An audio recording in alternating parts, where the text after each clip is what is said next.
नमस्कार दोस्तों, ई Christaller channel पे एक बार फिर से आपका हार्दिक स्वागत है। दोस्तों, मैं अंकुर यहाँ पे आपसे कंप्यूटर साइंस के सब्जेक्ट्स डिस्कस करता हूँ। दोस्तों, यहाँ पे हमारी कोशिश होती है कि कंप्यूटर के जितने भी टफ सब्जेक्ट्स हैं उनको हम इजी वे में समझें। तो अभी जो फिलहाल मैं टॉपिक कवर करा रहा हूँ वो आपका theory of automata and formal language को मैं डिस्कस कर रहा हूँ, जिसको हम थियोरेटिकल कंप्यूटर साइंस के नाम से भी जानते हैं। और जो टॉपिक हम कवर कर रहे हैं वो आपके पास है ट्यूरिंग मशीन का। अभी तक मैंने आपसे जो कंसेप्ट डिस्कस किए थे वो आपके स्टैंडर्ड ट्यूरिंग मशीन के डिस्कस किए थे। और मैंने ट्यूरिंग मशीन एज एक्सेप्टर क्या होता है, ट्यूरिंग मशीन एज ट्रांसड्यूसर क्या होता है, उनके एक एक एग्जाम्पल और दो दो एग्जाम्पल हमने डिस्कस किए थे। दोस्तों, अब हम बात करेंगे वेरिएंट्स ऑफ ट्यूरिंग मशीन। जो आज का टॉपिक है वो हमारे पास है वेरिएंट्स ऑफ ट्यूरिंग मशीन। देखिए, वेरिएंट्स ऑफ ट्यूरिंग मशीन मतलब हम बात कर रहे हैं कि क्या ट्यूरिंग मशीन के डिफरेंट डिफरेंट वेरिएंट्स हो सकते हैं, मतलब क्या आप और तरह की ट्यूरिंग मशीन भी डिजाइन कर सकते हैं। ध्यान दीजिएगा, अभी तक जो आप ट्यूरिंग मशीन स्टडी कर रहे थे, that Turing machine is the standard, उसको हम बेसिकली बोलते हैं स्टैंडर्ड ट्यूरिंग मशीन। उसको बेसिकली आप बोलते हो स्टैंडर्ड ट्यूरिंग मशीन। अब हम बात करें कि उसके मल्टीपल वेरिएंट्स अवेलेबल है नहीं है। तो वैसे ट्यूरिंग मशीन के कई सारे वेरिएंट्स अवेलेबल होते हैं, जैसे उसमें आपके पास स्टे ऑप्शन ट्यूरिंग मशीन है या ऑफलाइन ट्यूरिंग मशीन है, मल्टीपल है। लेकिन यहाँ पे हम दो ट्यूरिंग मशीन डिस्कस कर रहे हैं। एक है आपके पास, अगर हम बात करें तो मल्टी टेप ट्यूरिंग मशीन, और दूसरी है आपके पास नॉन डिटर्मिनिस्टिक ट्यूरिंग मशीन।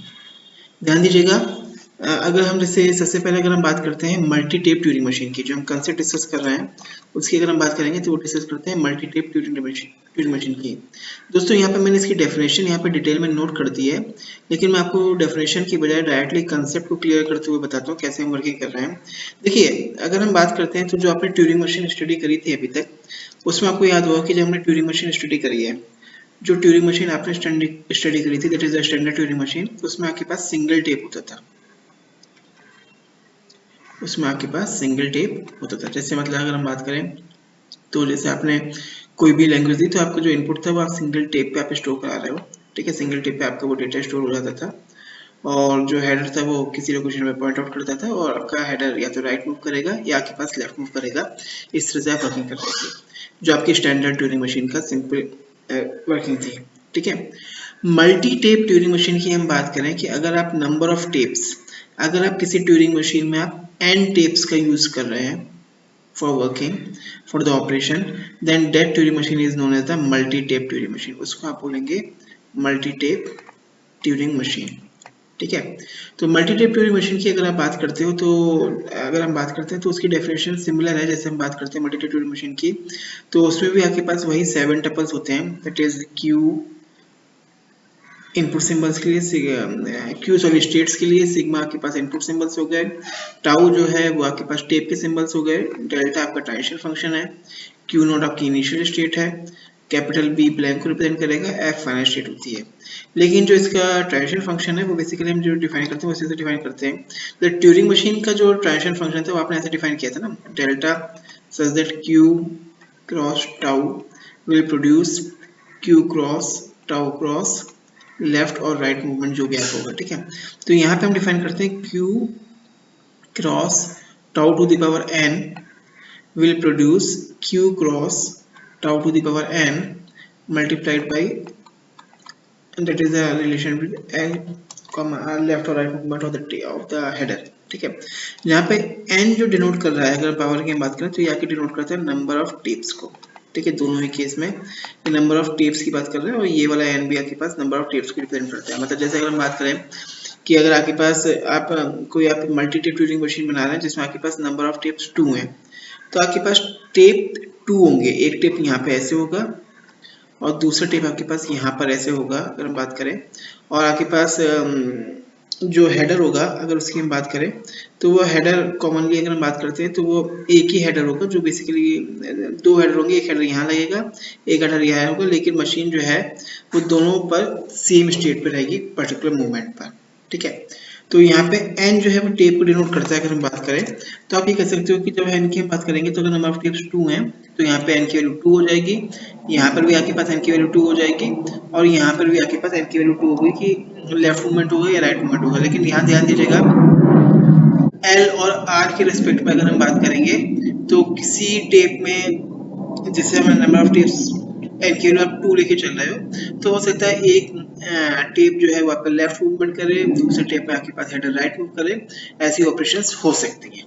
ठीक है, तो इसको हम बोलते हैं आपके पास मल्टी टेप ट्यूनिंग मशीन। इसकी बहुत ज़्यादा डिटेल में हम नहीं जा रहे हैं, हमने सिंपल से इसको एग्जाम्पल से समझाने की कोशिश करी है। जैसे यहाँ पे अगर आप देखेंगे, जैसे मैंने एग्जाम्पल लिया है कि मान लीजिए हमने एक कोई मल्टी टेप ट्यूनिंग मशीन की हम एग्जाम्पल लेके चले जिसमें आपके पास नंबर ऑफ टेप्स 2 है। तो ना लेट से एक टेप ये था जिसमें आपके पास एलिमेंट्स हैं ए बी सी पहले से स्टोर थे, एक टेप आपके पास ये है जिसमें आपके पास element D E F store है, और लेट से ये टेप 1 है और ये आपके पास टेप 2 है और हेडर आपके पास मान लीजिए क्यू नॉट स्टेट पे है। तो एक रफली एग्जांपल से हम समझाने की कोशिश कर रहे हैं। मान लीजिए आप, तो हम ऑपरेशन कैसे डिफाइन करते हैं, तो ध्यान दीजिए कि ऑपरेशन इसी से डिफाइन करेंगे, क्यू क्योंकि आपके पास स्टेट को डिनोट कर रहा है और स्टेट आपके पास एक ही स्टेट है। तो जैसे आपने कहा क्यू नॉट स्टेट पर अगर है, tau to the power N मतलब टेप, दोनों टेप का आप सिंबल रीड करोगे। तो जैसे यहाँ पे आपने लिखा ए, तो ए जो है, जैसे यहाँ पे आप हेडर देख लो ना, हेडर आपके पास यहाँ पे ए को डिनोट कर रहा है और यहाँ का जो हेडर है वो ई को डिनोट कर रहा है। तो पहले टेप का ए सिंबल रीड कर रहे हो और दूसरे टेप का ई सिंबल रीड कर रहे हो। पहले टेप का ए सिंबल रीड कर रहे हो, दूसरे टेप का ई सिंबल रीड कर रहे हो। तो ऑपरेशन ये हो रही है कि आपकी मशीन Q0 से Q1 पे जा रही है, Q0 से आप Q1 पे जा रहे हो और पहले टेप में ए जो है वो रिप्लेस हो रहा है x से, दूसरे टेप में ई रिप्लेस हो रहा है y से, और पहले टेप का हेडर, ध्यान दीजिएगा यहाँ पे L का मार टू द पावर N लिखा है ना, तो नंबर ऑफ टेप्स के अकॉर्डिंगली यहाँ बढ़ जाएगी ऑपरेशन। पहला टेप जो टेप है वो आपका लेफ्ट मूव कर रहा है हेडर उसका, और दूसरा टेप का जो हेडर है वो आपके पास राइट मूव कर जाएगा। मतलब कि अगर हम बात करें तो आप सिंपल से ये कह सकते हो, अगर हम बात करें तो ये जो है वो टेप 1 का हेडर है, ये जो है वो टेप 2 का हेडर। अगर मेरे को नंबर ऑफ टेप्स आपके पास 3 होते, ठीक है, तो यहाँ पे एक टेप की ऑपरेशन और डिफाइन करते थे और यहाँ पे उसका सिंबल भी आप नोट करते और यहाँ पे उसका सिंबल भी ऐड कर देते। ठीक है, तो इस ऑपरेशन को अगर आप समझोगे तो ये ऑपरेशन बहुत सिंपल है। अगर हम बात करें इसकी वर्किंग को, तो ये ऑपरेशन आपसे क्या कह रही है, अगर आप देखोगे तो ये कह रही है कि आप Q0 पे जैसे आपने ए रीड किया, पहले टेप का ए रीड कर रहे हो और दूसरे टेप का ई रीड कर रहे हो। ठीक है, मैंने ये पॉइंटर लगा रखे हैं। तो आपका पहला टेप ए रिप्लेस होगा एक्स से, तो डायग्रामेटिकली फिगर कैसे बन जाएगी आप देखोगे, तो डायग्रामेटिकली फिगर ऐसे बन जाएगी कि ये आपके पास यहाँ पे स्टेट आएगी।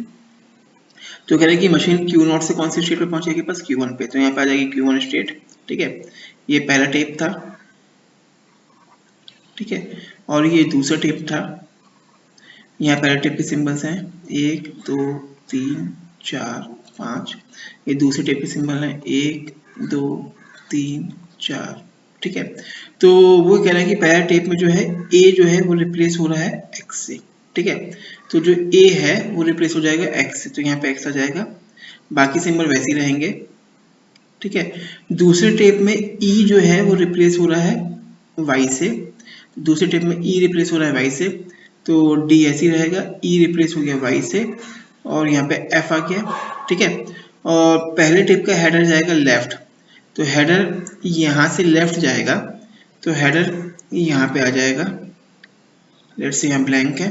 ठीक है, और दूसरे टेप का हेडर राइट जाएगा, मतलब हेडर आपके पास दूसरे टेप का यहाँ जाएगा, तो दूसरे टेप का हेडर आपके पास यहाँ जाएगा।